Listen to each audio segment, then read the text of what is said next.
He recibido un mensaje. Sí, he recibido un mensaje y tal vez lo has recibido tú. ¿Qué mensajes nos quiere traer el Señor? Hay 3 mensajes especiales y están listos para ti. Debes sintonizar este programa, quedarte donde estás para ver qué mensajes ha traído el libro de Apocalipsis en esta hora, aquí en esta edición de Evidencias.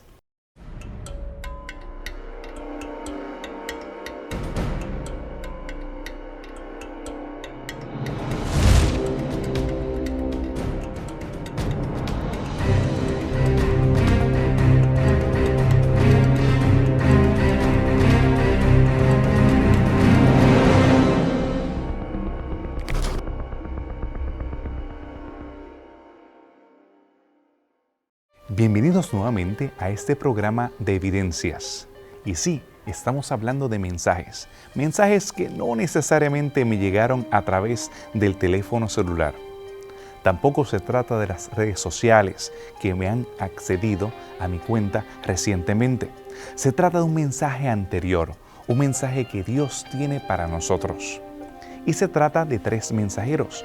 La palabra angelos significa precisamente mensajeros. Nosotros, de la palabra griega, tenemos la palabra ángeles en el castellano. Pero, ¿cuáles son estos mensajes? ¿Qué relación tienen para nosotros? Lo primero que tenemos que reconocer es que durante el siglo XIX hubo un gran despertar religioso. ¿De qué se trató ese gran despertar? ¿Cuáles fueron las circunstancias del mismo? Al tratar de estudiar este fenómeno del siglo XIX, especialmente en el contexto religioso, vamos a ver que hay un despertar religioso, ciertamente. Claro, mucho de este fenómeno que va a tener proporciones globales tiene una expansión bien grande, especialmente en Norteamérica. Vamos a ver especialmente el segundo gran despertar, que fue un movimiento a través de toda América, de un revivimiento del fervor religioso, gente más interesada en la búsqueda espiritual. Interesantemente hubo un aumento sobre el estudio de la escatología, sobre la esperanza milenaria, sobre el estudio de Daniel y Apocalipsis, todo lo que estuviera relacionado con esta búsqueda de Dios y la cercanía, el entender la cercanía de la venida de Jesús. Fue algo en proporciones grandes. El movimiento misionero cobró una fuerza, el movimiento misionero internacional cobró una fuerza fuerte, partiendo de los lugares mayormente cristianos. Así que había un nuevo fervor, un anticipo, una esperanza.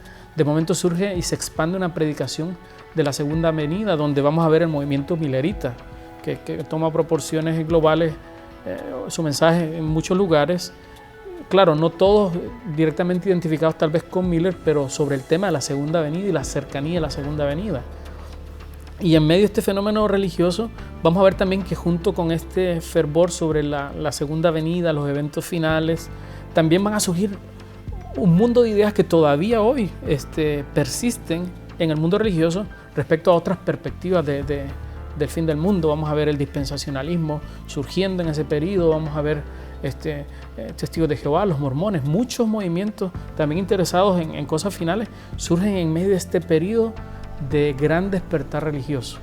Ahora, lo interesante es que en medio de este contexto, definitivamente para cualquier observador de la historia, no digamos un estudioso de la Biblia, cualquier observador de la historia te hace ver que este periodo definitivamente tuvo que tener alguna significación en la historia del mundo, porque fue algo fuera del flujo normal. O sea, esto fue un repunte de esta experiencia religiosa en términos del fervor presente o que estaba surgiendo en todos esos días. Así que esto llama la atención a cualquier observador de la historia. Algo pasó en este periodo y claro, para el creyente, algo que ha tomado proporciones históricas tan grandes, llama la atención para descubrir qué ocurrió en medio de este periodo, qué surgió, qué pasó, qué significado tiene.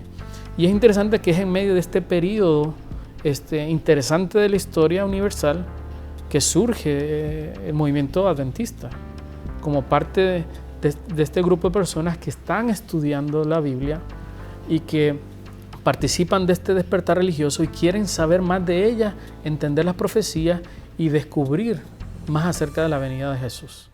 Esta serie nosotros la comenzamos estudiando el libro de Daniel y allí tuvimos la oportunidad de investigar acerca de los 1335 días. Reconocimos cómo los mismos terminan en el año 1843. Precisamente en esta época vemos que se comienzan a proclamar mensajes especiales. ¿Qué relación hay entre este periodo de tiempo y el mensaje de los tres ángeles? El libro de Apocalipsis está esquematizado como una especie de llamado a guerra o batalla. De hecho, tú puedes ver el libro de Apocalipsis, se clasifica por dos ocurrencias a lo largo del libro. Uno, se levantan poderes que son adversos al pueblo de Dios, que amenazan con atacarlo, que amenazan con destruirlo. Se presentan bestias, mujeres vestidas como rameras, poderes, un dragón que sale a perseguir. Se presentan poderes que prácticamente son ultra invencibles. Y se presenta al pueblo de Dios siempre como los débiles, como los que van a ser perseguidos, como los que son muertos, como los que claman. Pero en medio de todo ese aspecto de guerra que hay, de todo ese sangriento enfrentamiento entre poderes negativos, entre poderes adversos a Dios, al pueblo de Dios y a Dios mismo, se levanta entonces siempre Dios, casi siempre en la figura de Cristo, pero también en la figura de Dios mismo, Dios Padre. Y se levanta como el que defiende a su pueblo y se muestra aún mucho más poderoso que los poderes que tienen a adversar al pueblo de Dios. Ahora es interesante cuando nosotros vemos el lenguaje de Apocalipsis, porque nuevamente hay muchos elementos de guerra, por lo menos el sonar de trompetas llamando a guerra, el enfrentamiento entre poderes, la muerte inclusive de muchos de estos poderes, el encarcelamiento por 1000 años de algunos de estos poderes, el dragón, y cómo se celebran victorias en banquetes. Por lo tanto, Apocalipsis está repleto de lenguaje de guerra. En otras palabras, Dios se ha ido a hacer guerra a favor de aquellos que le sirven y le obedecen. Y es en este contexto en donde se dan tres mensajes o tres anuncios. Era muy común en el Antiguo Oriente, cuando se iniciaba una guerra, siempre habrían personas que anunciaban la derrota o la victoria de alguno de estos dos poderes. De hecho, la palabra maratón viene justamente de uno de estos episodios en el Antiguo Oriente donde una persona logró correr al final para anunciar que su ciudad había ganado la batalla. Llegando al sitio donde anunció, dijo hemos ganado y colapsó y murió. Y de ahí viene tradicionalmente todo lo que es la competencia del maratón, que es una carrera larga, pero que al mismo tiempo requiere fuerza física y un tiempo determinado. Lo mismo vemos nosotros en el Apocalipsis, en estos anuncios. Son anuncios de guerra. Son tres mensajes que están anunciando la derrota de un poder y la victoria de otro poder. Y es en este contexto donde tenemos los famosos mensajes de los tres ángeles en Apocalipsis 14. Ahora, bien es conocido que Apocalipsis es un libro simbólico, un libro donde hay mucho simbolismo. La literatura apocalíptica, de hecho, está cargada justamente de este lenguaje simbólico y de que este lenguaje simbólico representa en sí mismo realidades históricas. De eso es lo que se llama la escuela del historicismo, donde se entiende que lo que son los libros proféticos se van cumpliendo a lo largo de la historia. Y no solamente antes, que es el preterismo, o después, que es el futurismo, sino que a lo largo de la historia estos eventos se están dando. Y en el siglo XIX justamente hubo un despertar por el estudio de la palabra. Por muchos años, obviamente el estudio de la Biblia estuvo secluido solamente a personas privilegiadas dentro de la iglesia cristiana en ese entonces, la iglesia reinante, y por eso el populacho, el común de la gente no tenía acceso a la escritura. Pero cuando comienza a surgir este renacer, renacer por el estudio de la palabra, por poder entender las profecías, entonces se halla un despertar y muchos ven en este despertar el cumplimiento de estos mensajes. inclusive de la realidad de que estos mensajes ahora sí se van a poder dar tal y cual como estaban descritos. Tradicionalmente hay dos periodos que se han asociado también con el cumplimiento o la proclamación. Cuando digo cumplimiento me refiero a la proclamación de estos mensajes, a lo que el contenido de estos mensajes se comienza a proclamar. Hay una proclamación dentro de ellos que se comienza a dar. Y estos periodos se encuentran en el libro de Daniel, capítulo 12, versículo 12. Son los 1290 días y los 1335 días. Tradicionalmente se han asociado terminando en 1844, 43-44, y comenzando uno en el año 508, por supuesto el más corto terminando en el año 1798.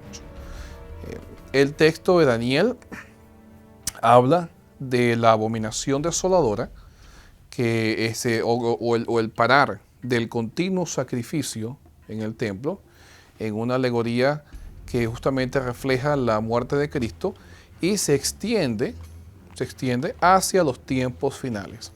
A pesar de que la interpretación tradicional nos deja estos periodos, en realidad el texto no está suficientemente claro en cómo aplicar o a qué se especifican estos periodos. Por lo menos en el caso de los 1335 días, dice a Daniel: bienaventurado o bendecido o feliz el que logra esperar hasta el final de los 1335 días. Lo que quiere decir en esa expresión, en realidad es objeto de muchas ideas, pero nadie está 100% seguro. Daniel lo entendió, Dios lo entendía, pero hay un conocimiento que quizás nosotros no tenemos.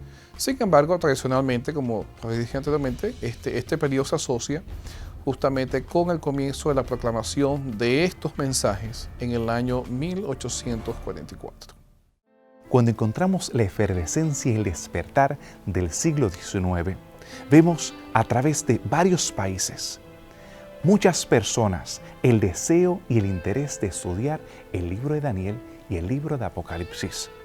Vemos cumpliéndose al pie de la letra cada una de las proclamaciones que se presentan de antemano, casi unos 2000 años antes. El mensaje de los tres ángeles resonó a través de Europa, Centroamérica, Sudamérica, Norteamérica y algunos países de Asia. ¿Cuál fue el interés? ¿Qué lo motivó?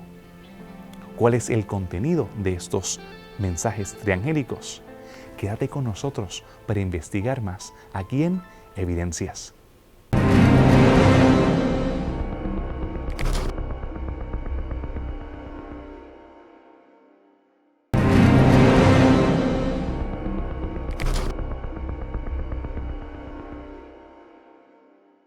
Qué bueno tenerte nuevamente con nosotros. Te recuerdo que continúes accediéndonos a través de nuestra página en Facebook. Estamos continuando con esta serie de temas que tiene que ver con los mensajes de Daniel y Apocalipsis. En esta ocasión hemos estado investigando acerca del mensaje de los tres ángeles. ¿Qué tal si nosotros leemos el versículo en Apocalipsis 14? Apocalipsis 14:6. Y vi otro ángel que volaba en medio del cielo, que tiene el evangelio eterno para predicarlo a los que habitan en la tierra, a toda nación, raza, lengua y pueblo. Y decía a gran voz: temed a Dios y dadle gloria, porque ha llegado la hora de su juicio. Adorad al que hizo los cielos y la tierra, y el mar y las fuentes de las aguas. ¿Cómo podemos interpretar este mensaje? ¿Qué relación tiene con nosotros? En el capítulo 14, versículo 7, se nos menciona a un ángel hablando con gran voz y diciendo: temed a Dios y dadle gloria, porque la hora de su juicio ha llegado. Adorad a aquel que hizo los cielos y la tierra. En este versículo notamos por lo menos 4 elementos en el mensaje. Número 1, temed a Dios. ¿Qué significa temed a Dios? Dadle gloria y juicio, y luego dice adorad a Dios. Estos 4 elementos, de una manera u otra, son una predicación en contraste a la bestia y al mensaje que la bestia da en el capítulo 13. Recuerden que esto es parte del evangelio. el versículo 6 dice que vio volando en el cielo a ángeles con el evangelio eterno. Quiere decir que lo que este ángel dice es parte del evangelio. Lo primero que vemos es temed a Dios. Recuérdense que la primera bestia lo que está diciendo es adórenme a mí, ténganme a mí, yo soy el Dios verdadero. El primer mandamiento, de acuerdo a Éxodo 20, lo que dice es no tendrá dioses ajenos delante de mí. Pero la bestia dice, no, yo soy ese Dios. El segundo mandamiento dice, no hagan imágenes. La bestia hace una imagen. Luego el tercer mandamiento dice, no tomarás el nombre de Jehová en vano, porque Dios no da por inocente, hablando allí de un concepto de juicio. Y finalmente el cuarto mandamiento dice, acordaste del día de reposo, del día sábado, porque en él Jehová hizo los cielos y la tierra. Por lo tanto, adoren a Jehová como el Creador, dice Éxodo 20 del 8 al 11. Así que cuando vemos ahora, justamente estas cuatro cosas la bestia la hace. Número uno, la bestia pide que la adoren, hace una imagen, la bestia tiene nombres blasfemos y la bestia pide también adoración, como el cuarto mandamiento piden que adoren a Dios en un día. No se dice de la bestia si había que adorarla en un día, pero por lo menos pide adoración. Luego, en el mensaje del primer ángel, vemos entonces un contraste. El ángel está diciendo, miren, no a la bestia, témanle a Jehová, al único y verdadero Dios. Denle gloria a Él y no a la bestia, porque la hora de su juicio ha llegado. Recuerden, el tercer mandamiento habla de que si tú tomas el nombre de Dios en vano, vas a ser llevado culpable. Ahora aquí dice, no, es que la hora del juicio de Dios ha llegado. Y finalmente termina el texto diciendo, adoren al que hizo los cielos y la tierra. Y el cuarto mandamiento habla de que hay que guardar el día de reposo, el sábado, porque Dios hizo la creación y justamente usa el mismo orden. Adorad a Dios porque hizo los cielos y la tierra. Estos cuatro elementos, incluyendo el juicio, es parte del plan de salvación que menciona el libro de Apocalipsis. Muchas personas han creído que el juicio no es parte de la salvación. Pablo en una ocasión le habló a un prefecto y le habló del juicio y él le dijo, bueno, ahí no me gusta, me gustó todo lo que dijiste, pero no el juicio. También en Romanos 2:11 Pablo comienza a hablar de la salvación y en el 16 él dice que todo esto es parte de su evangelio, incluyendo el juicio. Por lo tanto, hablar de un juicio no es hablar algo negativo del evangelio, al contrario, es parte del plan de salvación. Y esto es lo que el primer ángel está haciendo, nos está haciendo un llamado a que no adoremos a la bestia y que no seamos parte de la bestia. El llamado es de no participar de este poder, sino todo lo contrario, apartarnos de este poder y adorar a aquel Cordero que nos ha salvado y nos ha rescatado de la opresión. El lenguaje que utiliza Juan en este primer mensaje es un lenguaje que nosotros conocemos. Cuando hablamos acerca de el cielo, la tierra, la mar y la creación, vienen a nuestra mente las palabras de Éxodo 20. ¿Qué relación tiene ese mensaje con el Decálogo? ¿Está hablando específicamente de alguno de los mandamientos? El contenido del mensaje del primer ángel aparece en Apocalipsis capítulo 14, versículo 7.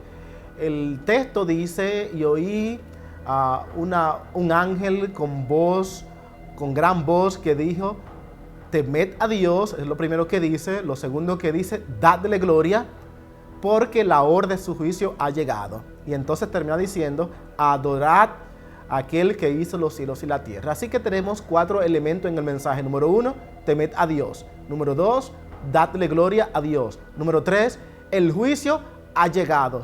No que va a llegar, ha llegado. Y número tres, adoren a Dios como el Creador. Estos cuatro mensajes se pudieran mirar de diferentes maneras. El concepto de temer a Dios o el temor a Jehová es una expresión que siempre ha aparecido en la Biblia. Por ejemplo, en Proverbios 8:13, el temor a Dios es definido como aborrecer el mal. En Jeremías, cuando se habla del pacto, en el capítulo 31, Jeremías dice que Dios hará un nuevo pacto y pondrá las leyes en nuestros corazones. Pero luego en el capítulo 32 se define que lo que Dios va a poner en el corazón es el temor a Jehová. De una manera u otra, entonces, temer a Jehová significa obedecer a Dios. guardar sus mandamientos. Y este es uno de los principios que vemos en el gran conflicto. Los que siguen al Señor son los que guardan los 10 mandamientos. Según el capítulo 12, versículo 17, y el mismo capítulo 14, como termina el mensaje de los 3 ángeles en el versículo 13. 12, aquí está la paciencia de los santos, los que tienen la fe de Jesús y guardan sus mandamientos. Luego el siguiente mensaje es: dadle gloria a Dios. Dadle gloria a Dios porque se lo merece. En el capítulo 5 vemos a los ángeles dándole gloria a Dios porque lo ha salvado, dándole gloria a Dios porque Él se merece la honra, la gloria. Pablo en algunas veces definió la gloria de diferentes maneras. Pablo dijo, por ejemplo, en 1 Corintios 10:31, si coméis o bebéis o haced otra cosa, que sea para la gloria de Dios. De esa manera, el concepto de darle gloria a Dios nos dice que debemos someternos a Dios, seguir sus principios, su carácter, tanto en nuestra vida espiritual como en nuestro comportamiento, en nuestra comida, en lo que hacemos, en lo que decimos. Incluye simplemente que cuando la gente nos vean, puedan decir realmente en esta persona el Espíritu de Dios habita. Luego el mensaje dice que la hora de su juicio ha llegado. Y uno se pregunta, ¿cómo la hora de su juicio ha llegado si el mensaje no profetiza que Jesús ha venido? De hecho, el versículo 6 del capítulo 14, o sea, el versículo anterior, dice que estos ángeles llevan el evangelio eterno. Y entre ese evangelio el texto dice, el juicio ha llegado. Quiere decir que hay un juicio antes de que el evangelio sea terminado. Hay un juicio que ha de preceder la segunda venida de Jesús. Hay un juicio que se ejerce. El apóstol Pablo, por ejemplo, en en Romanos capítulo 2, versículo 16, él menciona que el juicio era parte de su evangelio. Y fue algo que habló en todas sus cartas, de que había un juicio, de que había de venir. El apóstol Pedro, en 1 de Pedro capítulo 4, versículos 16 y 17, Pedro dice que el juicio ha de comenzar por la casa de Dios. Eso indica que hay un concepto de juicio, y el juicio no es algo que no está en la Biblia, es algo bíblico, pero que a la vez es parte del evangelio. Cuando estudiamos Daniel, vimos que en Daniel capítulo 7, versículo 9, el anciano de días se sentó e hizo un juicio. Y cuando el juicio terminó, se le dio dominio, trono a los santos. Y eso lo veíamos que significaba cuando Cristo venga y le dé el trono y el dominio a su pueblo.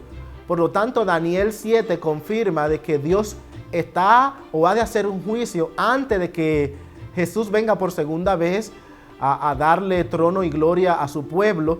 Y ese juicio es el que le quita el poder a la bestia. Así que en Apocalipsis capítulo 14, el hecho que se nos mencione un juicio que ha llegado, lo que está haciendo referencia es que ese juicio le ha de quitar posiblemente el poder a la bestia para darle ahora libertad al pueblo de Dios que le está sirviendo, y eso ha de acontecer antes de que Cristo venga por segunda vez.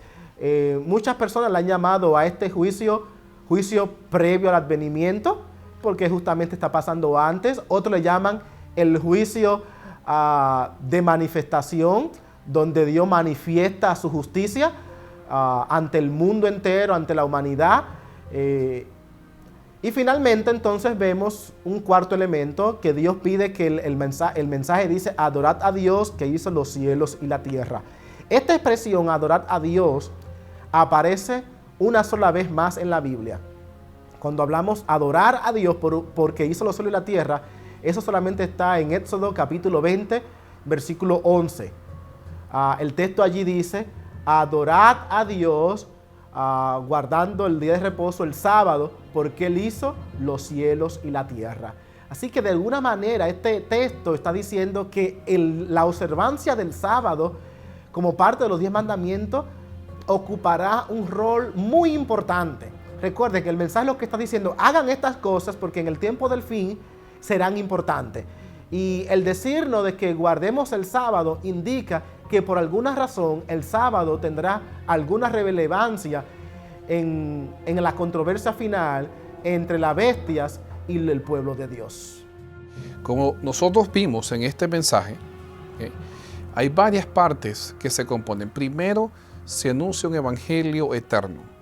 Eterno tiene que ver con quien envía el mensaje. En otras palabras, es la eternidad del mensaje viene justamente de quien lo manda, que es Dios el Eterno. Y si nosotros vemos el contexto del mensaje, el centro del mensaje es dos partes.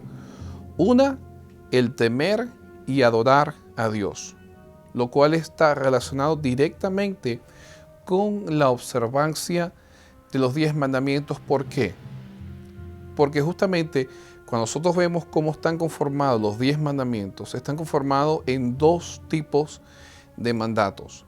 Aquellos que regulan mi adoración hacia Dios, por lo menos, no tendrás dioses ajenos delante de mí, no te harás ninguna imagen, en el hebreo quiere decir imagen tallada, de las cosas que están en el cielo, en la tierra. Acuérdate del sábado, porque 6 días trabajarás, harás toda tu obra, mas el séptimo día será sábado, sea santo, santificado, reposar para tu Dios. Esta palabra regulan mi adoración hacia Dios. Y la siguiente parte regula mi relación con los demás, con mis primogénitos. Lo cual, según vemos en el texto en el Éxodo, tiene que ver justamente con temer a Dios. Esas palabras: yo no codicio la mujer de mi hermano, yo no cometo adulterio, yo no robo, yo no cometo homicidio, justamente porque yo sirvo a Dios y tengo temor de Dios y Dios me manda a mí a respetar eso. Por lo tanto, el contexto me llama a adorar a Dios y a temerle, justamente dentro de los ligamentos y de lo que Él nos ha dejado y de cómo yo me relaciono con Dios y con los demás. Pero aparte de eso, el segundo punto aparte es que la hora de su juicio ha llegado. Es interesante que en el mensaje se nos denotan, se nos relaciona la hora del juicio con la obra creadora de Dios.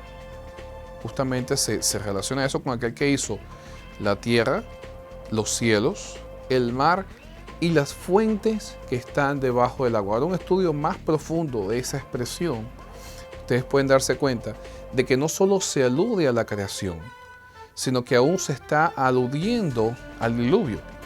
En otras palabras, cuando nosotros hablamos de las fuentes que están debajo de las aguas, el único sitio en toda la Escritura donde sale justamente estas fuentes que están debajo de las aguas es justamente en el episodio del diluvio, lo cual es una escena de juicio y lo cual se relaciona justamente con la desobediencia de Dios. ¿Quiénes fueron los que lograron salvarse en ese momento?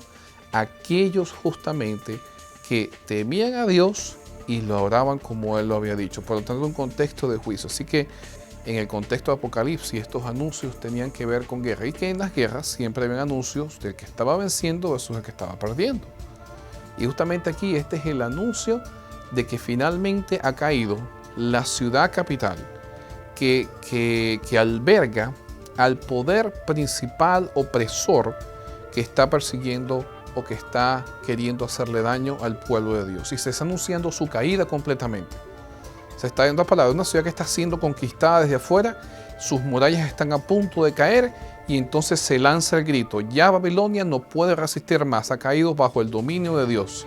Dios ha entrado, ha quebrantado sus murallas y ahora ha sido conquistada, ha caído Babilonia. Por lo tanto, este es el anuncio que se hace y por ello se hace la declaración de juicio. Porque ahora Dios, que es el poder superior, ha de emitir sus juicios sobre el poder opresor que ha caído bajo la victoria de Dios. El mensaje del primer ángel es claro. Evoca el cuarto mandamiento, cuando nos recuerda acerca de la creación. Génesis 1, cuando Dios creó el cielo, la tierra, la mar y todas las cosas que en ellos hay, pero reposó en el séptimo día. Así que este mensaje tiene íntima relación con la adoración, con un día especial que aparentemente está relacionado con el pacto que hizo Dios con su pueblo. Y dentro del decálogo, dentro de ese pacto, cuando los vasallos y los soberanos hacían un pacto, en el medio de ese pacto, de ese berit, ellos tenían el sello. Y en ese sello tenían el título del monarca, la autoridad del mismo y donde ellos dominaban. Eso es lo que podemos ver en el mandamiento del sábado. Vemos identificado a Dios, su título y también su autoridad. Quiere decir que este mensaje del primer ángel está haciendo un énfasis muy especial en la adoración del séptimo día de la semana. Pero todavía faltan 2 ángeles. ¿Quieres escuchar cuáles son sus mensajes? Quédate con nosotros después de esta pausa en Evidencias.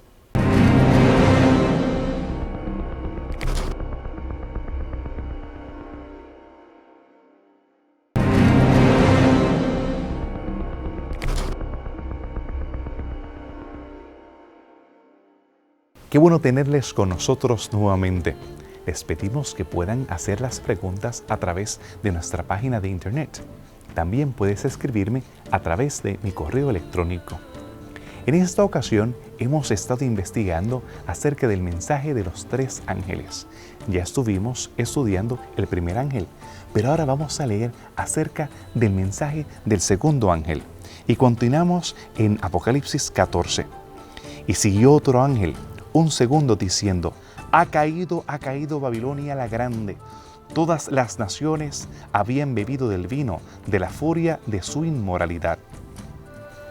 Cuando este ángel habla de la caída de Babilonia, ¿de qué está hablando realmente?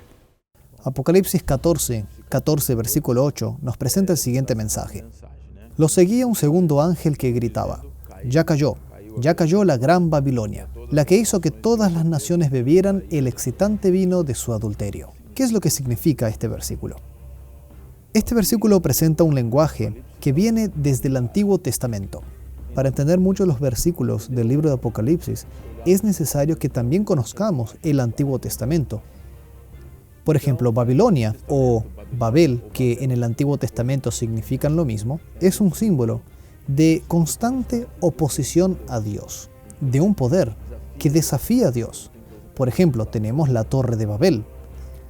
La Torre de Babel desafiaba a Dios, no aceptaba lo que Dios había dicho, y por eso el pueblo hizo lo que le parecía mejor. Y de esa manera, este símbolo de oposición se repite durante el Antiguo Testamento. Con el transcurrir de los años, Babilonia se transforma en una ciudad poderosa, siendo uno de los poderes más importantes del antiguo Cercano Oriente, llegando a dar la impresión de ser un poder indestructible.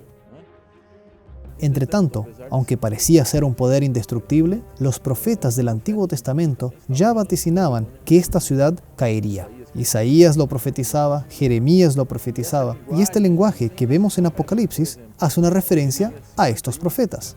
Por ejemplo, en Jeremías 51, en el versículo 7, en la segunda parte de este versículo, dice que Babilonia era una copa de oro que embriagaba toda la tierra. Las naciones bebieron de su vino y se enloquecieron. Lo que nos dice aquí es que las enseñanzas, la influencia y la cultura babilónica hizo con que las personas se alejaran de los caminos de Dios. Pero en el versículo 8, Jeremías dice lo siguiente: pero de pronto Babilonia cayó, hecha pedazos. Es interesante ver que Jeremías escribió esto cuando Babilonia estaba en su auge. Pero con el pasar de los años, vemos que esto realmente sucedió. Babilonia cayó en un futuro un poco distante, pero realmente sucedió. Pero para la época de Jeremías, Babilonia ya tenía un gran poder. Entonces Babilonia tuvo ese gran poder que duró hasta el siglo VI, antes de Cristo. Pero finalmente cayó, cumpliendo lo que ya vaticinaban los profetas del Antiguo Testamento. Pero ahora regresemos a lo que decía Apocalipsis. Aquí se presenta exactamente lo mismo. Cayó la gran Babilonia, la cual obviamente no se refiere a la antigua ciudad de Babilonia, pero que hace una referencia a la Babilonia actual, la Babilonia espiritual. O sea, del poder que en el tiempo del fin se levantaría en oposición a Dios, así como Babilonia lo hizo en el pasado. Pero, así como la Babilonia antigua cayó, Juan profetiza que en el final de los tiempos, Babilonia también caerá. Parecerá ser indestructible, será dominante, pero de la misma manera, ella también caerá. Hay 2 puntos interesantes en este versículo sobre Babilonia. Primero es el hecho de que se usa el verbo en pasado, cayó Babilonia. Es muy común en un escrito profético que los autores hagan una referencia a un evento en el futuro describiéndolo en el pasado. O sea, el profeta ve lo que sucede Y ahí dice que es inevitable, que va a caer. El segundo punto es la repetición, el hecho que dice que cayó. Es común ver en los profetas que escribieron la Biblia la repetición de un término para enfatizar de que realmente eso va a suceder. De esta manera, concluimos que este poder que se opone a Dios y que aunque sea fantástico y parezca ser inconquistable, caerá. Este es el mensaje que aparece en el versículo 8. Pero, ¿qué fue lo que Babilonia hizo? Aquí en el libro de Apocalipsis se nos presenta a Babilonia como una mujer, una prostituta, una ramera. La mujer es un símbolo de una iglesia, de una religión. Pero aquí esta mujer no es una mujer pura, sino que es una prostituta. Por lo tanto, es un poder religioso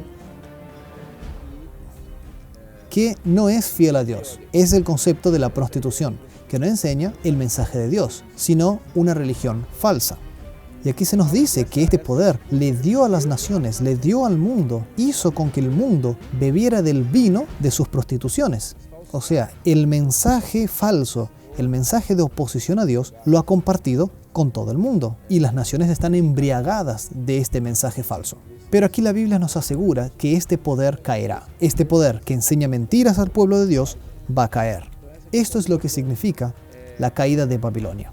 Aquí el segundo ángel nos dice que Dios levantará un movimiento que va a exponer, que va a presentar la fraude, que va a desmascarar este mensaje falso que presenta Babilonia.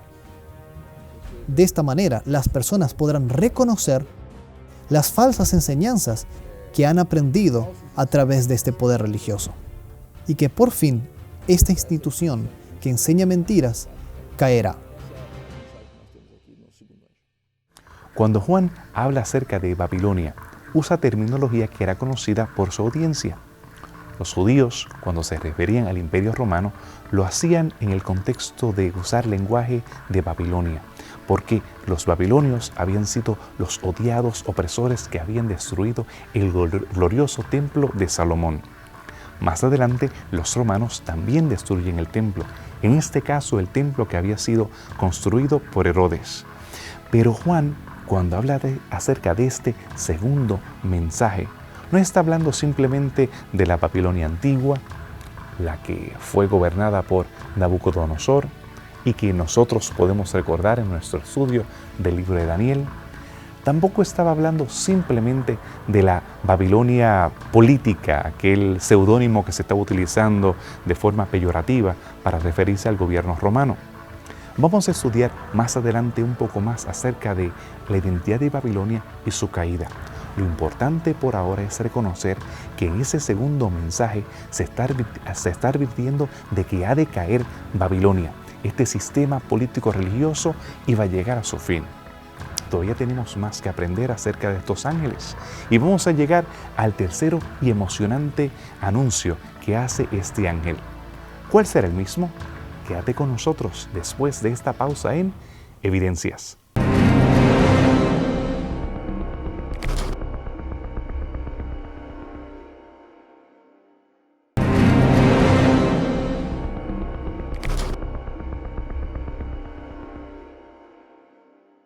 Hemos llegado al último bloque que nos habla acerca de los mensajes de los tres ángeles. Hemos podido escuchar proclamarse los primeros dos mensajes. Pero ¿qué tal acerca de este tercer ángel? Nosotros podemos leer acerca de el otro ángel en el versículo 9. Un tercero, diciendo a gran voz: si alguno adora a la bestia y a su imagen y recibe su marca en la frente o en la mano, él también beberá del vino del furor de Dios, que ha sido vertido puro en la copa de su ira, y será atormentado con fuego y azufre delante de los santos ángeles y delante del Cordero. El humo del tormento de ellos sube para siempre jamás, y no tienen descanso ni de día ni de noche los que adoran la bestia y su imagen, ni cualquiera que recibe la marca de su nombre. ¿De qué se trata el mensaje del tercer ángel? Quizás antes de seguir en eso debemos entender lo que era Babilonia en el Antiguo Oriente. Babilonia llegó a ser la capital espiritual de Mesopotamia. De hecho, la palabra Babilonia quiere decir la entrada oficial de los dioses. Es lo que quiere decir la palabra Babilonia en sí. A pesar de que algunos hebreos usan la palabra Balal, que quiere decir para confundir, como la raíz de esta palabra, que también se puede entender como confusión, pero en sí, los mesopotámicos entendían la palabra Babilonia como la entrada oficial de los dioses.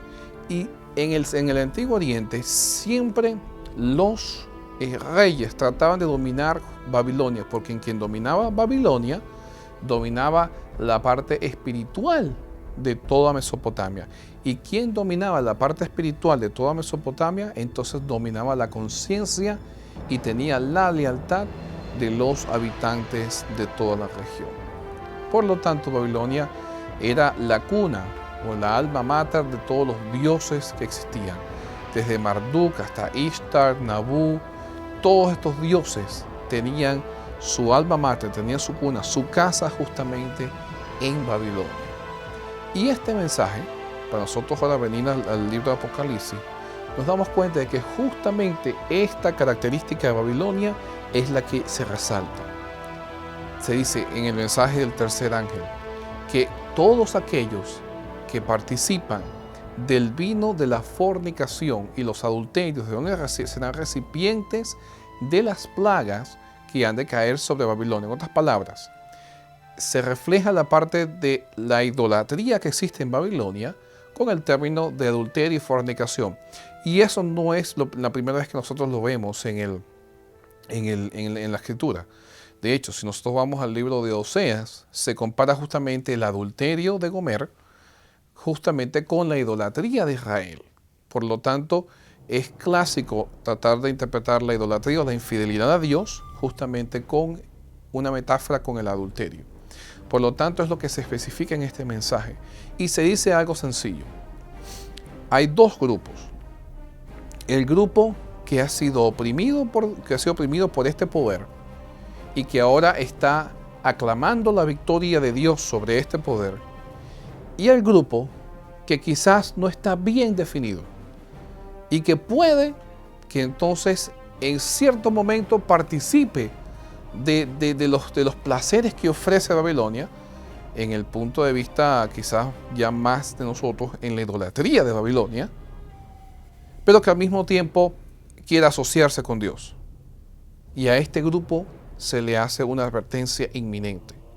No participes de los pecados ni del vino de la lujuria de Babilonia, porque recibirás justamente el mismo castigo que va a ser derramado sobre ella. Y aquí entonces se repite justamente una frase que ya se había visto en el capítulo 12 de Daniel. Aquí está la paciencia de los santos, los que tienen el testimonio de Jesús, los que obedecen los mandamientos de Dios y tienen el testimonio de Jesús. En otras palabras, ¿cuál es el contraste entre aquellos que beben el furor de Babilonia, que no les importa para nada la fidelidad a Dios según sus mandamientos, ni tampoco tienen el testimonio de Jesucristo? Sin embargo, el grupo que es salvado, que es redimido, es justamente el grupo que decide ser fiel a Dios, guardando su palabra y buscando el obedecerle y el servirle, tal y cual como le especifica el mensaje del segundo ángel. Temer a Dios y darle gloria, porque la hora de su juicio ha llegado.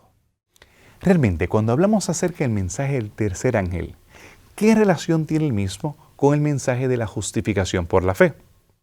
La mención de los tres ángeles y su propósito, y qué relación tiene esto realmente con el mensaje del Evangelio, el mensaje de las buenas nuevas. Es interesante notar que estos tres ángeles, ¿verdad?, que representan estos mensajeros de Dios, que es lo que el término ángel también significa, nos hace ver que lo primero que destaca el primer ángel, como parte de su mensaje, es que anuncia el Evangelio eterno. Y es interesante porque cuando pensamos en términos de ideas apocalípticas o el mensaje apocalíptico, pensamos que eso tiene que ver más con cómo las aguas se van a convertir en sangre, terremotos, destrucciones, pero nunca pensamos que parte del contexto o el contenido del mensaje apocalíptico, del mensaje de los últimos días, tenga que ver con el Evangelio.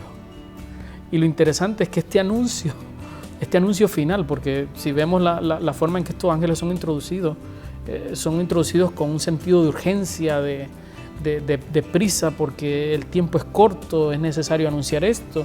Y uno pensaría pues que lo que hay que hablar es que viene la destrucción, viene juicio. Y es cierto, hay elementos de esto dentro del mensaje, pero todo empieza sobre la esencia fundamental y la importancia de lo más importante, y es el Evangelio eterno. El Evangelio eterno es el contenido fundamental del mensaje de los tres ángeles, y lo interesante es que no es un evangelio de última hora. Es el evangelio que fue concebido desde la eternidad. Es la manifestación de Jesucristo en este mundo, la manifestación del amor de Dios a través de la cruz de Cristo.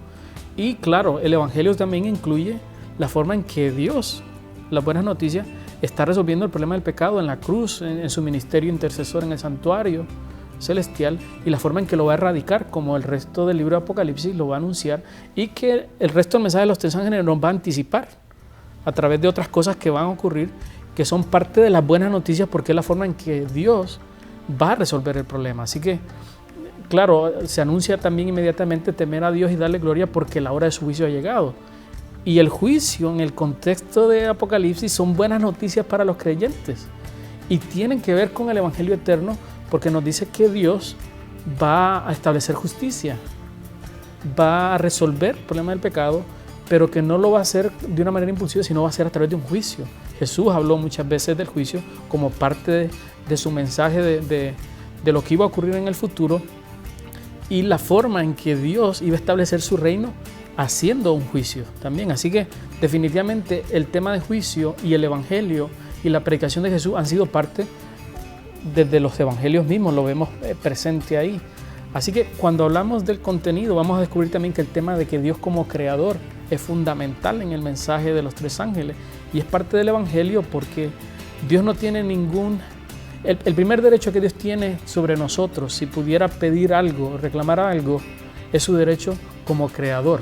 Pero el mensaje de los tres ángeles nos recuerda que Él es el creador, pero no solo es el creador, Él es nuestro redentor, pero también es el juez de este mundo que finalmente va a resolver el problema del pecado. Así que definitivamente el mensaje de los tres ángeles está relacionado, como dirían los teólogos, con el tema de la justificación por la fe. Está relacionado con el Evangelio eterno y el contenido del Evangelio. Interesante, mucha gente solo quiere ciertos elementos como parte del Evangelio eterno, pero si lo vemos en el contexto de Apocalipsis 14, vamos a descubrir que el Evangelio eterno tiene mucho más elementos incluidos de los que tradicionalmente escuchamos todos los días respecto a lo que es el Evangelio.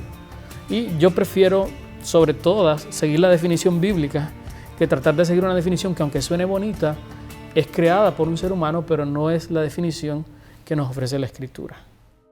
El mensaje de los tres ángeles es un mensaje para nosotros hoy.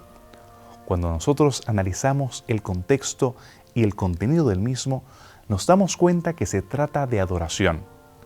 Pero no se trata simplemente de estilos de música o la forma en que nosotros vamos a cantar. Se trata de adoración en el más profundo sentido de la palabra. Ahí se presentan dos sistemas de adoración diferentes. Uno que lleva una marca en la frente y en la mano, que más adelante estudiaremos en detalle cuando hablamos acerca del 666. Y vemos el sello del Dios viviente, aquel que habla acerca de una adoración pura y una adoración verdadera. Sin embargo, el énfasis que tenemos en el mensaje del tercer ángel es precisamente el de la justicia por la fe. El hecho de que nosotros no tenemos que tener sistemas humanos para de alguna manera, a través de nuestras buenas obras, ganarnos el cielo. Sí, hemos escuchado desde pequeños que si te portas mal, no vas a llegar al cielo. Si haces cosas buenas, entonces te vas a ganar el paraíso. Pero no, ese no es el mensaje de la palabra del Señor.